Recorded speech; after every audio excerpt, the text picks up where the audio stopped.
up, guys? Welcome back to Libertalia Game Supply. We're going to run a few test hands of this Bujin profile that I put up a couple of days ago, just to see if we can get some good examples of the kind of power output this deck can produce. One quick note, I did end up picking up a third copy of Susanoo, so that is a change that I'm going to make.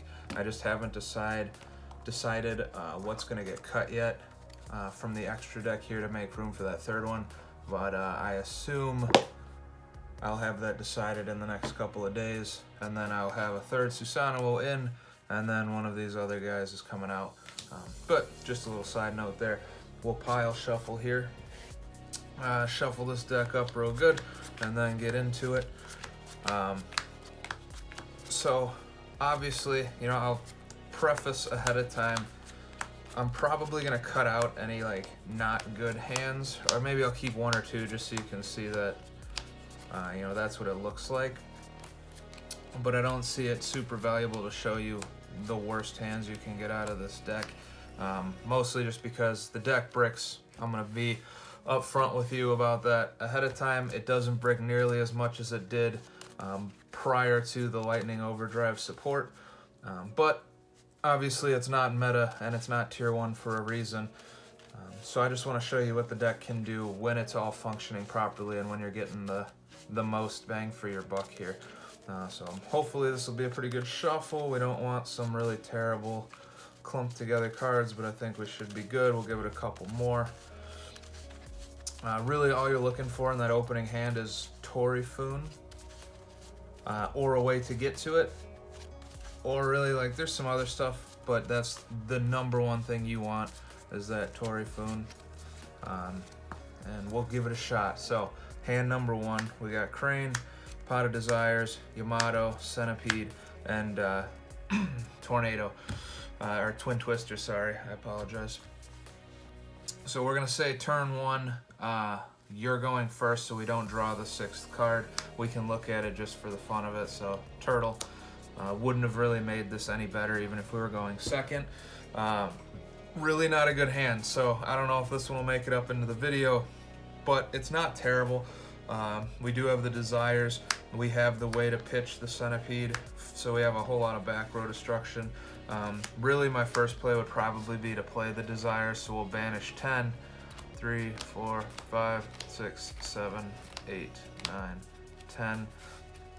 To draw 2, and really at this point you're talking about luck of the top deck. That is not good. We'll take a look at what we banished here. So really didn't banish anything too important other than these. These are our only 2 copies. Not so good. So far this is going terribly. I really don't even have anything, like, we can't do anything. We can Yamato, set 2, and pass. And we're just sitting on that Yamato like the good old days. So not really an awesome opening hand or a first test hand to start with there. So we'll shuffle it up again, see if we can do a little bit better. You know, I might end up leaving every hand in here just so there's a reference to like how many bad hands versus good hands or playable hands versus kind of trash hands like that one was. Just so you can see what you're getting yourself into if you do end up wanting to play the deck. We'll give it a little bit more. So, yeah, not so good. Really, typically, you're going to see like a Mahitatsu or a Torifun or a Tenki, or you're going to be able to Desires into one of those two. So it kind of sucks that that just didn't happen. So there's Mahitatsu, Crane, Impermanence, Crane, and Tenki. So a little bit better hand there. So with this hand, we're probably looking to get Torifun. So let's operate under the assumption that there is nothing that's going to stop this Tenki turn 1 or stop any of the cards turn 1. Obviously, you're always going to have to interact with the opponent, but for the sake of this video, we're going to assume we got an open board, so we would Tenki for our main boy here. So we got our Torifun. Shuffle her back up, and that'll get added to hand. So we're going to normal summon. We're going to use the effect of Tribute to get 1 of each out of the deck. So we're probably going to burn the Yamato. And then usually I want to grab something that has value in the graveyard. So we're talking hare, turtle, or centipede, or quillin. So if it's turn 1 and I'm going first and I have no idea what's being played, I always go for the hare, just because it's got the most generally useful effect, being able to banish itself from the graveyard in order to protect one of your Bujin Beast warriors. So that's what we'll do for this example. But really, if you got to pop anything that's face up, or any spells and traps, or negate targeting, you kind of have free reign there. Then we will overlay these two. So here you kind of have a choice depending on what it is you're looking for. So I do have a little bit of graveyard set up by having tributed this guy. You could either link this away for the Ahashima, at which point I have cards in hand to summon off of Ahashima's effect. Oh man, I'm sorry. Make sure you can see those. So I would probably go for this, as well as the Yamato or Torifun. It doesn't really matter which one. And then you would overlay. Seeing as it's turn 1, I don't know that I would make this play and burn this Ahashima, because I can't use its second effect immediately. So I would probably leave it here. We'll put this back in hand, and we'll say we just overlaid for kind of like our main boss of the deck, Susanoo. So on summon here, we already have both cranes in hand, and that's really good. It lets us open up a lot of additional play. So we're going to detach the hare to make sure we got that engraved to activate its effect. So we can either add one from deck to hand or deck to grave. And I think what we would do here, just to try to set up this good board, is add the Haruko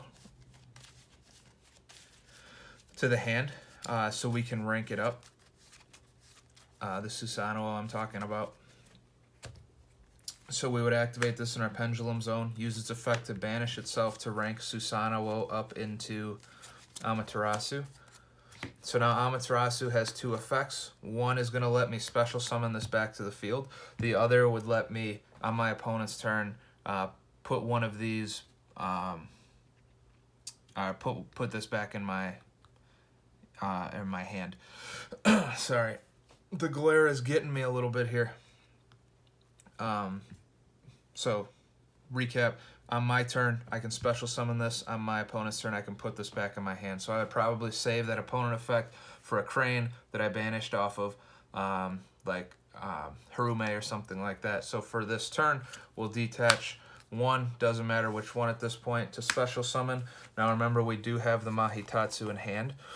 So the Mahitatsu in hand is going to activate its effect, so we'll discard the special. We're not going to use the second effect right now. We're just going to overlay right away to make our second Susanoo. And this is now why the third one's going in. We've already burned through 2 on 1 turn. Susanoo effect once again, so we can detach 1 to search 1. Now again, we have the crane in hand. We have the hare in the graveyard. So I think we're just going to push to get a little bit of a bigger board here before passing turn. And so we are going to grab the Harume. And we'll set up a little bit for the next turn. For the Amaterasu play on the opponent's turn. So Harume is in hand. I would banish the crane to special summon Harume. Make sure everything's on the frame here. So now this is in my banish zone. We'll set the imperm, I suppose. Maybe we'd keep that in hand. Maybe we'd set it depending on if you want the back row kind of hate versus not hate. We don't know what our opponent's playing in this scenario, so leave it in hand, set it, whatever you want to do. But when we pass turn, essentially what we've got is a hare to protect one of these from being destroyed. We've got a crane in hand, so we can double up any of their attacks if anything gets attacked.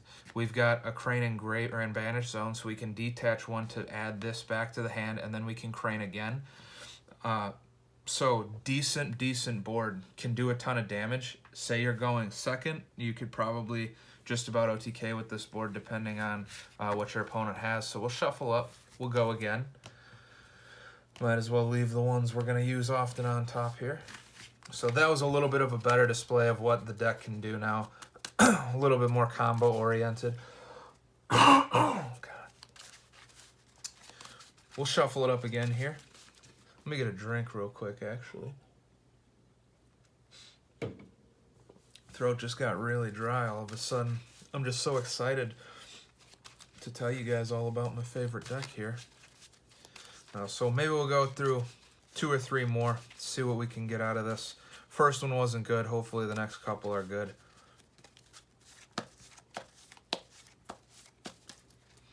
All right, hand number 3, we got Tenki, awesome. Foolish Burial, Solemn Strike, Forbidden Droplet, and Centipede. So, again, working under the assumption that they can't stop any of our plays, this is actually a pretty good hand. You can do some decent setup here. And we've got a lot of hate in these 2 cards, as well as Graveyard Setup and Droplet to get Centipede out of the hand if needed. So this is pretty decent. I'm going to say we will Tenki first. If I wasn't assuming that they didn't have anything to stop me, I would probably Foolish first. So if there was something, a hand trap that was going to wreck my play, I would rather they hand trap the Foolish Burial versus the Tenki. But for, yeah, we'll just do it. So we'll Foolish Burial first, assuming it doesn't get stopped. Like I said in the last hand, I'm always going to toss that hair first if I don't know what I'm playing against, just because I feel it's the most useful generally in just about any game. So we got the hair in the graveyard, and we'll Foolish along with it. We'll play the Tenki, and we are searching for that main target there, that Torifun.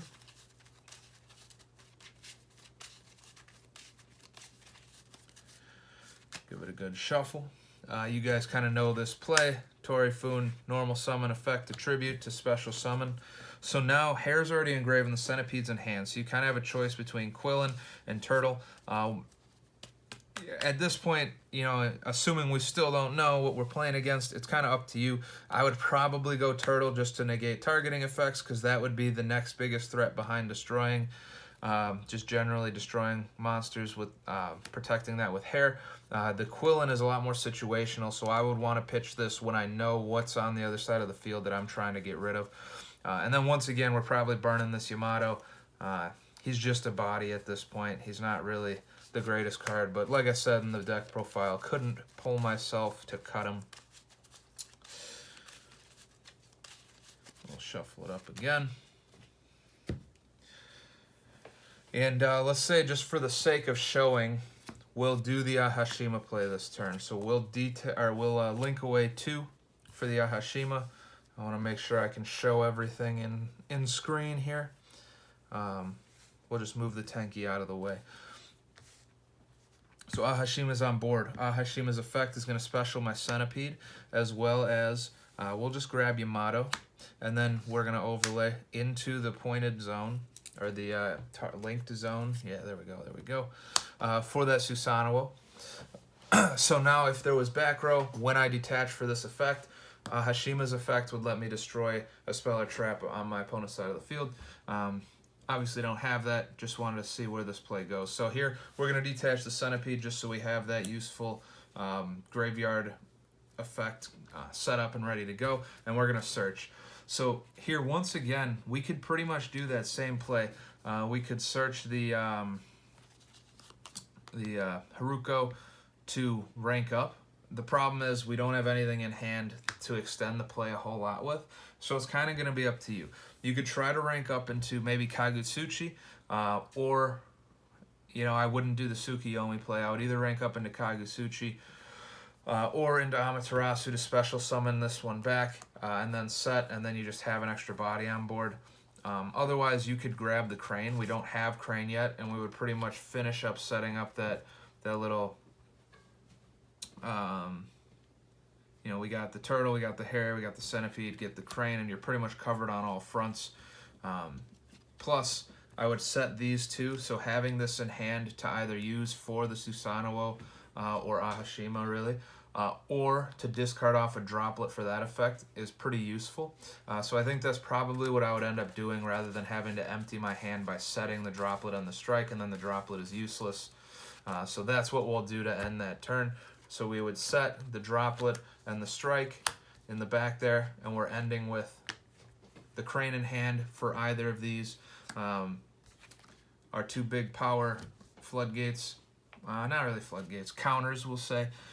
Tenki in the back row, so we're at 16 and 25. And then our graveyard is really nice. So we got the centipede, the turtle, and the hare to prevent targeting, getting destroyed, and to pop a spell or trap on the next turn. So these are whenever this will be on my own turn. But that's a really nice, like modest board for turn 1. You can do some damage with that.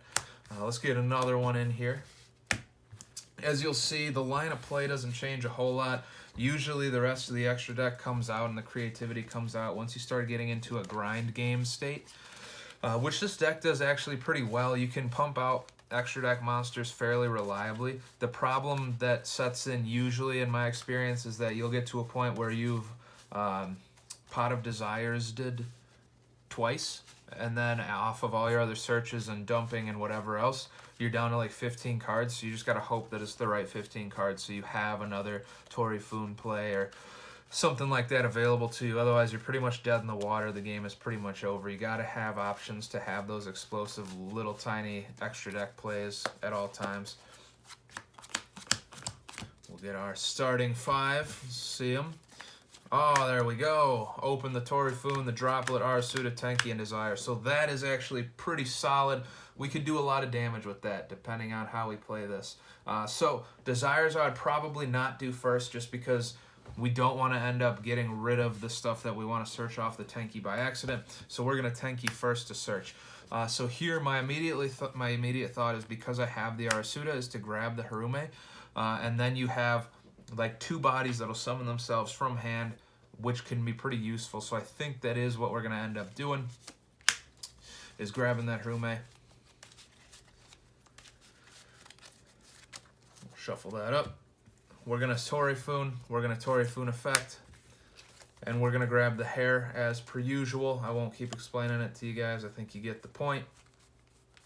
Let me find it again. We'll grab the hare and the Yamato.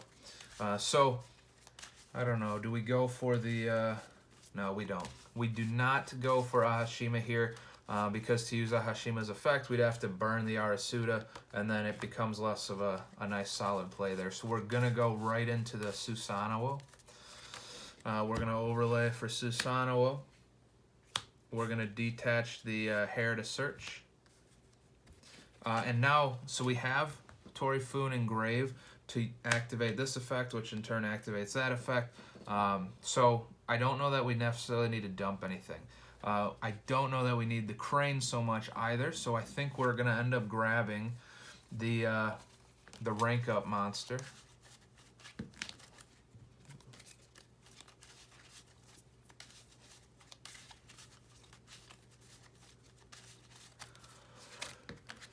Because I think we can get a little bit more explosive with this board here this turn. I'm thinking, unless I'm misrecalling something here. So we'll get this in hand for now. So what we're going to do here is we're going to go into Harume. We're going to banish the Tori Foon for Harume. When this is banished, it'll activate Arasuda also, so we get that as well. Then we're going to go rank up with Haruko by banishing itself, and we're going to get the Amaterasu. Amaterasu is going to detach, and really, which one you pick doesn't really matter. I guess I would take this one just to put it back in the grave, but it doesn't really make a difference here. Because really you're just trying to put a body on board, so you could easily choose this too just because of that 2,000 defense. But we'll just throw this guy on board. Because Susanoo is gone, I can overlay and make a new one. Boom. We'll detach again to search again.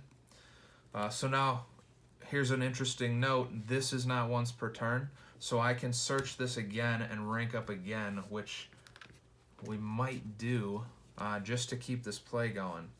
So I don't play a second Amaterasu. It'll be a Kagutsuchi. And the value in that is that he'll boost himself up a little bit, hopefully, as well as he's an onboard destruction negator. So we'll, boom, activate, banish. We'll rank up into this Kagutsuchi. On summon, he'll mill 5. So let's see what we got. Centipede, Mahitatsu, Bujin Carnation, Tori Foon, and Turtle. So this is an abnormally crazy mill. He gets the full 500 plus the Tenki, so he's at 3,100. I would definitely not say this is standard, but if you hit this, you hit the lottery. You've just set up your Centipede and your Turtle for nothing. You really only milled 3 ofs, and then the 1 of Carnation, but you're probably not going to need it, hopefully. But that is a crazy good mill, so he's at 3,100, 2,700, and 2,100. So now remember, we still didn't use this Desires, and I think we're going to use it just because I need something in hand for this droplet at the least. At the most, we might as well. It's turn 1, so we're going to banish.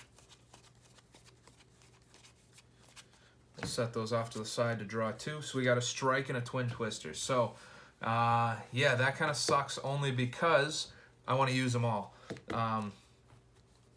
So most likely what the plan would end up being is I'm going to set everything. Then when I pass turn on my opponent's turn, I'm going to use my Amaterasu pretty much right away to add this back to my hand. And now I have fodder to use whichever one. So if it's the Twister or the Droplet, I have something to discard here. Obviously not ideal, an ideal use of this necessarily. But because I have this, I can then on my turn, assuming I didn't have to discard it, I can rank up the Amaterasu into something else that's useful. Otherwise, it's just fodder for the discard, and we got the strike. So this is a really strong board. I got destruction, negation. I've got the ability to add something back to hand to keep my droplet and my Twin Twisters alive. I got the strike in the back row. Then I got the turtle and the centipede and the heron graveyard. So this board would probably be very, very difficult to break through. You're probably going to have pretty much all this still standing at the end of your turn. We'll take a quick look at what else we milled. So a couple of our big hitters, both of the Ghost Ogres, the Double or Nothing. So some important stuff, but really at this point, you don't really need any of that. If you can make it through this turn, you already got 7,800 damage on board, and then whatever you draw, that's another strike, but 7,800 on board with room to spare. If you have the option to rank this up, you can just go crazy with the third Susanoo that we're going to be adding. So awesome hand there. I'm almost tempted to end it there, just so that we can end on a high note, but let's do one more to see if we end up with one more not so good hand like we were talking about at the beginning. As much as I would like to end on that high note to demonstrate, like that was probably pretty close to a best case scenario. I think I've had games where I've been able to go like one more extra deck monster deep, so you'd end up with 4 on board, and usually that 4th one's an Ahashima. But that's kind of situational depending on if you want to go that hard and if you want to destroy back row in the process. So usually not necessary, but it's kind of cool. Like Bujin's used to be a Yamato, 5 in the back row, pass turn, hope that you're dropping cranes to keep them alive until you can make Susanoo, and then you just keep doing the same thing. So to be able to like unload every extra deck monster they have in a single turn now is just really, really fun, really cool, I think. Let's get one more hand in here. If it's a good one, we might just call it there. We just got unlucky that first hand, but like I said, the deck does brick. Oh, we might be seeing another one. Oh man, yeah, that's not good. So, all right, we got what we wanted, kind of. We might not even play through this one, just showing you what we can get out of this. So, Double or Nothing, garbage to draw. Ghost Ogre, turn 1, obviously not great. If we're going second, maybe it's a little bit better, but we got it there. Call by the Grave, kind of the same thing. This is more preventative or to slow the opponent down and not really to combo off. So our only hope is the Turtle, Normal Summon, and the Desires, and I guess for fun, we'll see what we would get off of the Desires. That's 4, 5, 6, 7, 8, 9, 10. Is it good? Oh man, look at that. And it puts you right back in there. So now what was not a great hand, you kind of can do some damage with. I would call that luck more than anything. Do we play through the rest of this hand, or do we shuffle it again and see if we get a good opening hand? We'll show the banish cards. So actually not a bad Desires there. Yeah, we'll reshuffle. We'll reshuffle and do it again. So you're pretty much looking at playing the same way we just did in the last couple. Torifun to summon the Susanoo, to rank up into Amaterasu, to Amaterasu to bring back the Haruko, to special summon the Harume to make another Susanoo, and then you just keep going and keep going. So actually ended up being not a bad hand, but pretty standard. We'll get one more in here. I feel like I've made my point, and I don't want to make this long if it's just going to keep reiterating. But we'll try one more just to see, and maybe we will or won't play through it, and we'll just talk through it.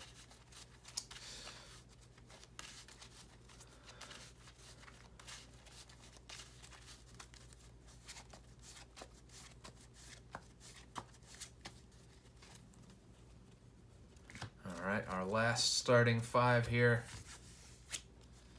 So we have Bujin, Carnation, Haruko, Yamato, Double or Nothing, and Harume. So now this is a really not good hand. That's an issue there. There's not anything you can do off of this. So this is a real brick hand. So the other ones we kind of had the chance of desiring into something else. Even that first one, I think we had something, if I'm remembering right, where we had the opportunity to bump up into something more useful. This hand doesn't do that. This is just kind of a comeback if we're losing, which we will be after this hand. We don't want to draw this at all. We don't really want to draw that, and we have no setup for that. So you're pretty much looking at normal summon Yamato, pass, end phase Yamato, add one and ditch one. And it doesn't even matter what you add and ditch, you're getting blown out on your next turn. So that is a huge L, and we got to do one more now. Oh, come on. Can't have, what do we have, 3 pretty solid ones in a row, and then we get some trash. Got to have one more good one in here. Can't leave you guys with that bad taste in your mouth. So give me the luck.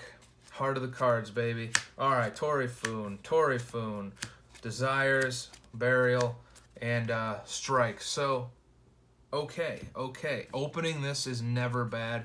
Even though we got 2, hey, we got 1 for the next turn, or we got a body for something a little bit later. We'll play through it. We'll see what we got. So Torifun effect, we're going to grab 2. We're going to grab the hair. We're going to grab the Yamato. Let me find them. Hair, Yamato, always right next to each other. They're best buds. They were meant to be together, you know?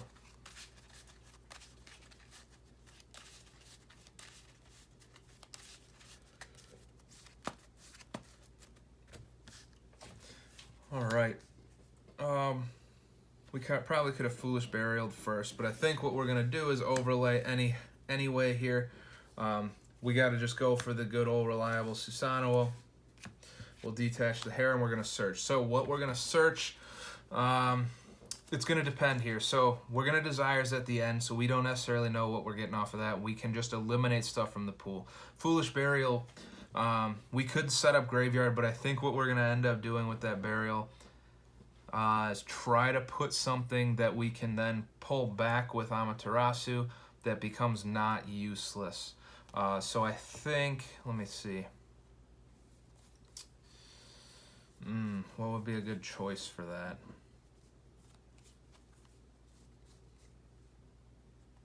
Yeah, there's really not one. So I think we would end up grabbing the Haruko and hoping that this Desires doesn't turn into garbage. But we'll Foolish now, since we're in the deck already. And so like I said, I would probably try to ditch something. Either you're going to set up Graveyard, so we already got the hair, but assuming we get a little bit of Heart of the Cards in here, we're going to be able to make another one of these to either pitch to Graveyard or add to hand. So you probably want to put something that you would like to have on board in some capacity. So maybe it's Mikazuchi because he's a little bit bigger body. Maybe Mahitatsu so you can discard to activate effect. I think we're going to end up going with the Mikazuchi. We'll see where this goes. We're getting a little wild here now. This is not a normal line of play, I would say. So then we're going to...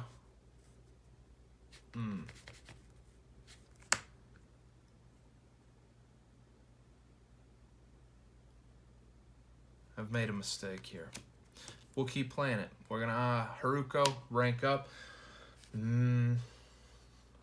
Banish. We'll go with Amaterasu, and we'll Amaterasu to pull him back. It wouldn't have mattered what we really banished, or what we could have gotten banished, because nothing would have been an important body here unless we could get Harume going. So we're going to Desires, and we're going to see if this can get turned around here a little bit.